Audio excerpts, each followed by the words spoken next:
Good morning, students. Today in SST we will talk about chapter 4, that is studying the earth. I'll explain you once again about this chapter because today I will take the revision test of this chapter. So we will go through this chapter, what is map, what is the importance of map, then how many types of maps are there to find out the direction and all, and of all other uses of maps, then about globe and other features of map. So all this, then we will talk about it, and what the earlier invention in exploring the world, like cross staff, sextant, magnetic compass.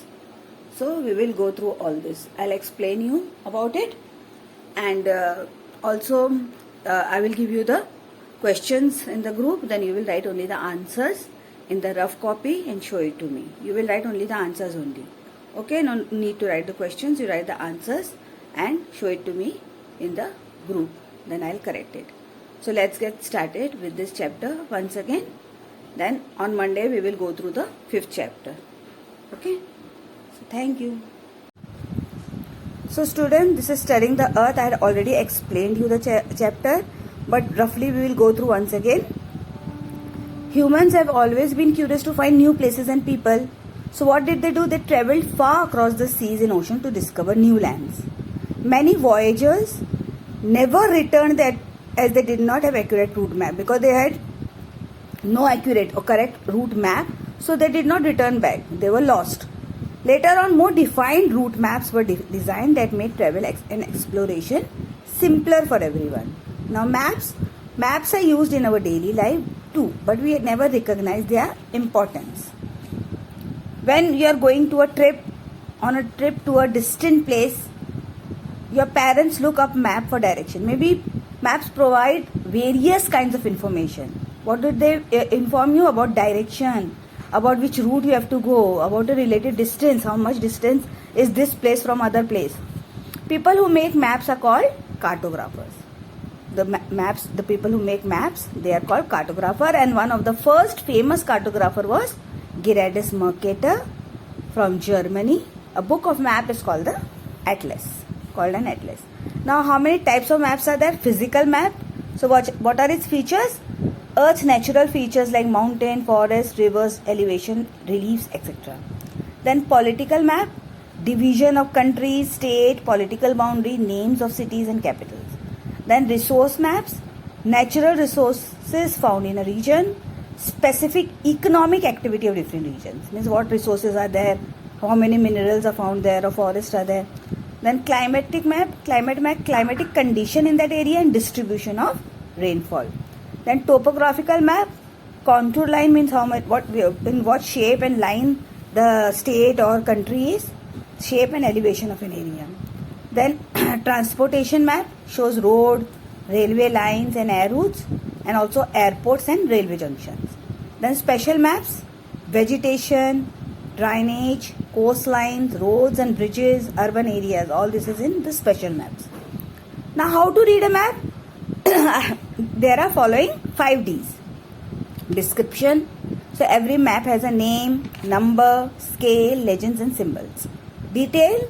The symbols are the language. I had already told you, symbols means they make small symbols for the specific thing. If temple is there, they will make triangle. If church is there, they will make cross. So they explain the layout of the land. All specific features are represented by various symbols. Then direction. All maps show relative direction from one point to another. Maps are always drawn with north at the top and south at the bottom. This helps to identify the other directions. So I have told you, the mid directions are northeast lies between north and east, northwest lies between north and west, southwest lies between south and west, and southeast lies between south and east. Then what is distance? Maps are always drawn to scale because they have measurement, because we cannot draw the whole area. The earth is so big, so we cannot draw such a big map. So the scale of a map is the ratio between the distance shown on a map and the actual ground distance. So this is done because this enables to fit the area being mapped on a sheet of paper. So on the basis of scale, maps are divided into two categories. Large scale maps, when map represent a very large fraction of the earth's surface, they are called large scale maps. And maps of buildings, streets, etc. are represented on large scale map. And small scale when maps represent a very small fraction of the earth's surface to show a specific feature. They are called small scale map, like countries and their borders, national highways, etc. Now, designations. For the ease of understanding, various features on maps are written in different style. Proper representations are and saving space. For example, water bodies are always represented by blue color, plains are represented by green color, and highlands are marked in brown color. So advantages, what are the advantages of map? Maps always allows us to study large areas without actually visiting them. They give us an exact idea of almost all the features in the area. It is easier to explain an area, location, terrain, etc. with the help of a map. Simple knowledge of direction enables us to read the map. Maps are easy to carry and can be consulted anytime. Although maps are very small, they give an accurate idea of distance. Disadvantage, maps are two-dimensional, so it is difficult to portray valley and hills on them. Maps depicting large areas lack definition as there is very limited space. It is impossible to represent the entire earth accurately on a map. And although the earlier inventions were there, astrolabe, cross-step, then magnetic compass, it has been among the most important invention in the field of exploration science. The magnetic compass tells direction. It is still being used today. So these were the this was the chapter. Then I will give you the question in the group. You go through the video first.